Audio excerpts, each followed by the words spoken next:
बाबा, आप आज गर्मा गर्म पानी पूरी बनाकर तैयार रखना। आज मेरे साथ सौम्या भी आएगी शाम को आपके हाथ की पानी पूरी खाने।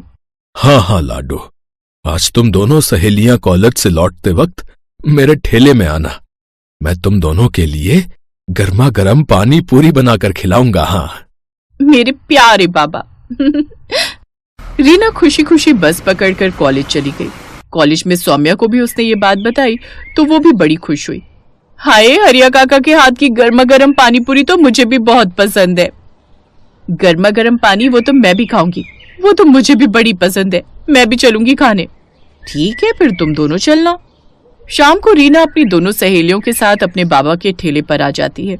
हरिया बीच बाजार में गर्मा गर्म पानी पूरी बनाकर बेचता था।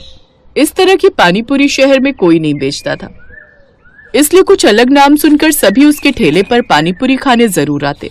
धीरे धीरे रीना भी अपने बाबा से गर्मा गर्म पानी पूरी बनाना सीख गई। ऐसे ही समय बीतता जाता है। कॉलेज की पढ़ाई खत्म करने के बाद दोनों अमीर सहेलियां पढ़ाई करने के लिए बैंगलोर चली जाती हैं और इधर अब रीना के बाबा की तबीयत ठीक नहीं रहती, जिस कारण अब वो ये अपने बाबा का काम संभाल लेती है। वो सारा दिन ठेला यहाँ से वहाँ लेकर पानी पूरी बेचती और गर्मा गर्म पानी पूरी ठेले पर बनाकर आने वाले ग्राहकों को खाने को देती। गर्मा गर्म पानी पूरी खाओ, गर्मा गर्म पानी पूरी एक बार खाओगे बार बार आओगे, आइए आइए गर्मा गर्म पानी पूरी। कुछ साल और बीत गए और अब निधि और सौम्या की शादी दो सगे भाइयों से हो गई। उनके पति भी अमीर घर से ही थे। वो दोनों उन दोनों का खूब ख्याल रखते। इधर रीना को अपनी दोनों सहेलियों की याद तो आती, लेकिन उसके पास उन दोनों का फोन नंबर भी नहीं था कि वो उनसे कांटेक्ट कर सके। कुछ समय बाद रीना भी अपने बाबा के इलाज के लिए दिल्ली आ जाती है। अब वो वहीं एक झोपड़ी में रहकर अपने माँ बाबा दोनों का ख्याल रखती, साथ ही अपनी गर्मा गर्म पानी पूरी का ठेला लगाती। इधर निधि और सौम्या के पतियों का ट्रांसफर भी दिल्ली हो जाता है। फिर एक रोज, सौम्या चलो, आज मैं तुम सबको पानी पूरी खिलाने ले चलता हूँ। तुम सबको तो पता ही है दिल्ली खाने पीने के लिए कितनी मशहूर है। हाँ हाँ, फिर तो सभी चलते हैं, बड़ा मजा आएगा। वो सभी सुखीराम पानी पूरी वाले की पानी पूरी खाने खान मार्केट चले जाते हैं, जिसे खाकर सौम्या कहती है, मुझे तो यहाँ की पानी पूरी बिल्कुल पसंद नहीं आई। हाँ सौम्या, और खाकर तो देखो। सौम्या बिल्कुल ठीक कह रही है, वो स्वाद नहीं है इसमें, हमें नहीं खानी और पानी पूरी। पानी पूरी तो हरिया काका और हमारी दोस्त रीना बनाती है, लेकिन पता नहीं अब वो कहाँ है। कमाल है, इतनी बढ़िया तो है। खैर, मैं तो एक प्लेट और खाऊंगी। ऐसे ही समय बीतता है। फिर एक रोज, यार निधि पता नहीं अपनी दोस्त रीना कहाँ होगी, कैसी होगी। कॉलेज छोड़ने के बाद उससे कभी मिलना ही नहीं हुआ। हाँ यार, मुझे भी उसकी बड़ी याद आती है। एक बार जब कानपुर गई थी अपनी कजिन की शादी में तो उसके घर भी गई थी, लेकिन वहां ताला लगा हुआ था। काश वो हमें फिर मिल जाए। ऐसे ही समय बीता। एक रोज सौम्या का पति अंकित, सौम्या कल मेरे ऑफिस के एक क्लाइंट की शादी है, तुम सबको भी वहां चलना है। हाँ, इसीलिए तुम दोनों भी रेडी हो जाना, और माँ और प्रीति भी साथ चलेगी। उसने बार बार रिक्वेस्ट की है कि सबको पार्टी में साथ लाए। अच्छा ठीक है, हम सब तैयार रहेंगे। निधि तू वो पर्ल्स मेकओवर वाले को अभी से बुक कर ले। ठीक है, मैं आज ही फोन कर देती हूँ। फिर अगले दिन वो सभी शादी में तैयार होकर चले जाते हैं। वो एक काफी बड़ी पार्टी थी जिसमें तरह तरह के स्टॉल लगे हुए थे। वो दोनों एक तरफ खड़ी थी, तभी उनकी ननद प्रीति आती है। निधि भाभी, सौम्या भाभी, आप यहाँ के गोलगप्पे खाकर तो देखो, कसम से आज तक इतने अच्छे गोलगप्पे आपने नहीं खाए होंगे। अरे नहीं प्रीति, हमें नहीं खाने। वो सच कह रही है बहू, तूने यहाँ के गोलगप्पे खाए ना तो तू अपनी उस दोस्त के गोलगप्पे भी भूल जाएगी जिसकी तुम दोनों तारीफ करती फिरती हो। निधि और सौम्या दोनों उस पानीपुरी के स्टॉल पर जाती हैं जहाँ वो खाती हैं गर्मा गर्म पानीपुरी। अरे ये गर्मा गर्म पानीपुरी, इनका स्वाद तो बिल्कुल ऐसा है जैसे अपनी रीना के बाबा बनाते थे और रीना भी। अरे भैया, ये गोलगप्पे किसने बनाए? बहन जी, ये तो अंदर एक मैडम बनाती जा रही हैं और इस स्टॉल पर हम बेच रहे हैं। ये तो वही गोलगप्पे। जल्दी चल सौम्या। वो दोनों अंदर जाती हैं जहाँ रीना गर्मा गर्म गोलगप्पे बना रही थी। सौम्या और निधि को वो देखती है तो बड़ी खुश होती है।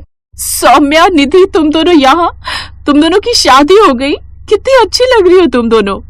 ये सब छोड़ और आकर पहले हमारे कलेजे से लग जा यार। ये बता रीना, तू इस हालत में कैसे?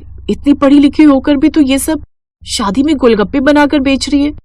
क्या बताओ दोस्त, इस गरीब की जिंदगी में ना जाने ऊपर वाले ने कितने दुख लिखे हैं। कॉलेज खत्म होने के बाद अचानक बाबा की तबीयत खराब रहने लगी, इसलिए घर खर्च चलाने के लिए मैं पानी पूरी बनाकर बेचने लगी। फिर बाबा के इलाज के लिए मैं उन्हें दिल्ली ले आई, लेकिन एक रोज अचानक उनकी मौत हो गई। खुद को संभालिए, अब वो कभी नहीं लौटेंगे। इन्हें कैंसर की बीमारी थी जो इनके लंग्स तक फैल चुकी थी। फिर खुद को संभाल कर रीना ने अपने पिता का दाह संस्कार किया, लेकिन पिता के जाने के बाद उसकी माँ भी सदमे में चली गई और उन्होंने भी बिस्तर पकड़ लिया।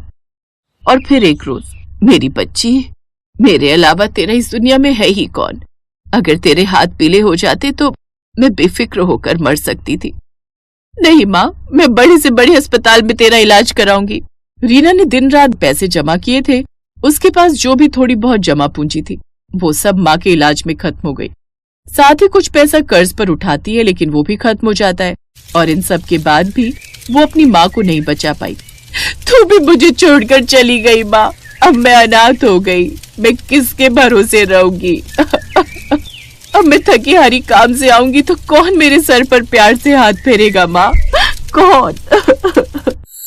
उस दिन के बाद मैं अकेली दिल्ली की सड़कों पर गर्मा गर्म पानी पूरी बनाकर बेचने लगी और अपना पेट पालने लगी और शादी ब्याह के ऑर्डर भी लेने लगी। तू मत रो रीना, अब तू अकेली नहीं है। तेरे पास तेरी ये 2 सहेलियां हैं, यानी कि बहनें। अब से हम तेरा खूब ख्याल रखेंगे। हाँ चलो, तुम्हें सबसे पहले अपने ससुराल वालों से मिलवाते हैं। वो दोनों रीना को अपने ससुराल वालों से मिलवाती हैं और सारी बात बताती हैं। अब वो सौम्या को अपने घर में ही रहने के लिए कमरा दे देते हैं। साथ ही उसके लिए एक बड़ी दुकान भी खुलवा देते हैं जिसमें वो गर्मा गर्म पानी पूरी बनाकर बेचती है। अब उसका काम और भी अच्छा चलने लगता है और कुछ ही दिनों में वो खुद का रेस्टोरेंट खोल लेती है।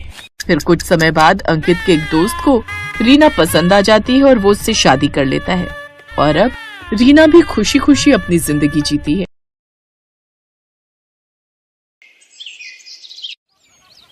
अरे भाई, कैसे दिए गोलगप्पे? 50 रुपए की प्लेट है। और एक प्लेट में कितने गोलगप्पे? 6 गोलगप्पे होंगे। और कितने? अरे बाप रे बाप, 50 के 6 गोलगप्पे, इतने महंगे? तभी सोचो तुम्हारी दुकान में भीड़ क्यों नहीं है। मुझे फालतू की भीड़ चाहिए भी नहीं। मेरे पास वही लोग गोलगप्पे खाने आते हैं जो इन्हें खाने के लायक हैं। और तुम लगता है यहाँ नए हो। दाम पूछने से पहले ऊपर लगा बोर्ड ही पढ़ लेते। दाम और नाम दोनों लिखे हैं। मेरा नाम मशहूर है और ये मेरे मशहूर गोलगप्पे हैं। एक एक गोलगप्पा इतना करारा है कि तोड़ो तो आवाज 1 किलोमीटर तक सुनाई दे। और पानी जैसा ग्राहक चाहे। पूरे 10 तरह की वैरायटी है मेरे पास पानी की। और ये देखो, ये है मेरे गोलगप्पों की असली जान, मेरा ये खास मसाला। हाँ हाँ, ये सब तो ठीक है, पर फिर भी 50 रुपए वाकई बहुत ज्यादा है। दाम तो यही है और यही रहेगा। अब तुम देख लो कि तुम मेरे गोलगप्पे खाने के लायक हो या नहीं। अरे ये क्या बात हुई? तुम ऐसे बात करते हो अपने ग्राहक से? नहीं, ग्राहक से तो नहीं, पर जो फालतू मेरा वक्त बर्बाद करे उससे मैं ऐसे ही पेश आता हूँ। चलो अब आगे बढ़ो और कोई सस्ता गोलगप्पे का ठेला ढूंढो। मशहूर ऐसा ही था। ये बात तो 100% सच थी कि वो गोलगप्पे बहुत ही अच्छे बनाता था, लेकिन इस बात पर उसे घमंड भी बहुत था। मशहूर का मानना था कि उसके पास हुनर और किस्मत दोनों का साथ है, इसीलिए उसे पूरा यकीन था कि उसका काम कभी मंदा पड़ ही नहीं सकता। और वास्तव में ऐसा हो भी रहा था। मशहूर के पास भले ही ग्राहक कम थे, लेकिन उनसे ही वो अच्छा खासा मुनाफा कमा लेता था। फिर कुछ दिनों के बाद, हाँ भाई, लाओ जरा गोलगप्पे तो लगाना। अरे तुम फिर से आ गए? रेट कम नहीं होंगे, पहले ही बता रहा हूँ।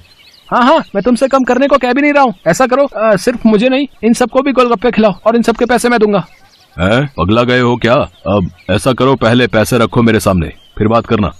तुम भी ना बड़े शक्की हो। ये लो, ये रखे तुम्हारे पैसे। इतना कहकर सूरज ने पूरे 2000 रुपए मशहूर के सामने रख दिए। सूरज अपने साथ जिन लोगों को लेकर आया था वो देखने में ही गरीब लग रहे थे।